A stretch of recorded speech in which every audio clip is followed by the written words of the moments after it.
ഹോല amigos കൊമോ എസ്താൻ. ഇന്ന് ഞാൻ എൻ്റെ ലൈഫിൽ ആദ്യമായിട്ട് ഫേഷ്യൽ ചെയ്യാൻ പോയതിൻ്റെ ഒരു എക്സ്പീരിയൻസ് ആണ് പറയാൻ പോണത്. അതൊരു വല്ലാത്തൊരു എക്സ്പീരിയൻസ് ആയിരുന്നു. ഞാനിതൊക്കെ ചെയ്യാൻ പോയത് കോട്ടക്കൽ ചെങ്കോട്ടയിലുള്ള ഗ്ലാം മേക്ക് ഓവേഴ്സ്ക്കാണ്. ആദ്യമായിട്ടാണ് ഇത്രയും വലിയൊരു ഷോപ്പിക്ക് മുടി വെട്ടാനും ട്രീറ്റ്മെൻറ്റ് എടുക്കാനും ഫേഷ്യൽ ചെയ്യാനൊക്കെ വരുന്നത്. അങ്ങനെ കുറച്ച് നേരം അവിടെ ഇരുന്നതിന് ശേഷം പിന്നെ നമ്മുടെ പരിപാടി അങ്ങോട്ട് സ്റ്റാർട്ട് ചെയ്ത്. ആദ്യം തന്നെ കയ്യിലൊരു ടാബ് പോലത്തെ സാധനം തന്നാണ് ഇതിക്കാണ് നോക്കിയിരുന്നു എന്നാണ് പറഞ്ഞു. സംഭവം എന്താ വെച്ചാൽ നമ്മളെ തലയിൽ എത്ര ഡാൻഡ്രഫ് ഉണ്ട് എന്നൊക്കെ ചെക്ക് ചെയ്യണേ. എൻ്റെ തലയിൽ ഈ പറഞ്ഞ സാധനം കണ്ടമാനം ഉണ്ടായതുകൊണ്ട് ആദ്യം അത് ക്ലീൻ ആക്കാമെന്ന് വിചാരിച്ചു. അങ്ങനെ തലയിൽ ഹൈവേ റോഡ് പോലുള്ള ഒരു സംഭവം ഉണ്ടാക്കിയതിന് ശേഷം അതിൽ ഡാൻഡ്രഫ് പോകാനുള്ള എന്തോ ഒരു സാധനമാണ് തേച്ച്. എന്നിട്ട് ചെറിയൊരു മസാജും ചെയ്തെന്ന് എന്തോ ഒരു സുഖം. എന്നിട്ട് അത് വാഷ് ഔട്ട് ചെയ്ത് കഴിഞ്ഞ് ഇത് പിന്നെ ഇതേപോലെ തന്നെ ചെയ്ത്. എൻ്റെ അമ്മ പോലെ എനിക്ക് ഇങ്ങനെ തല നോക്കി തന്നിട്ടുണ്ടാവില്ല, ഞാൻ വെറുതെ പറഞ്ഞാട്ടാ.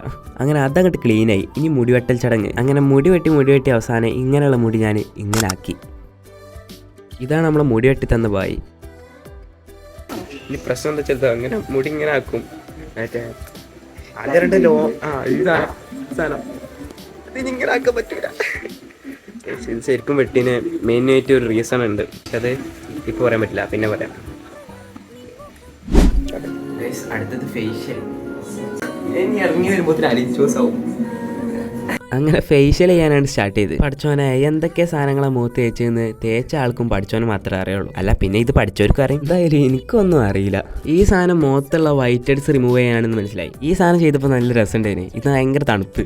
ഇതൊക്കെ കാണുമ്പോൾ മറ്റേ കോഴിക്ക് മസാല തേക്കണ പോലെയൊക്കെ തോന്നുന്നത്. പക്ഷെ എന്തൊക്കെ പറഞ്ഞാലും ഗ്ലാം മേക്ക് ഓവേഴ്സിന്റെ സർവീസ് അടിപൊളിയായിരുന്നു. അങ്ങനെ ലാസ്റ്റ് ഒരു പീൽ ഓഫ് മാസ്ക് കൂടിയിട്ടാണ് സംഭവം കഴിഞ്ഞു. അങ്ങനെ ഹെയർ ക്ലീൻ ചെയ്തു, ഹെയർ കട്ട് ചെയ്തു, പിന്നെ ഫേഷ്യലിട്ടു.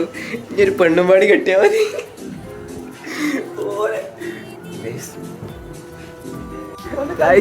ഒന്നരക്ക് വന്നതാണ് സമയം 7 കിട്ടില്ല പറയില്ല. കിട്ടില്ല സർവീസ്, കിട്ടില്ല എന്താ പറയാ എക്സ്പീരിയൻസ് പറഞ്ഞറിയിക്കാനില്ല. കാരണം അത്രക്കും കിണ്ണായി ചെയ്ത്. അങ്ങനെ അതൊക്കെ കഴിഞ്ഞ് പിന്നെ പെരീക്കെത്തി. അപ്പൊ ശരിയെന്നാ.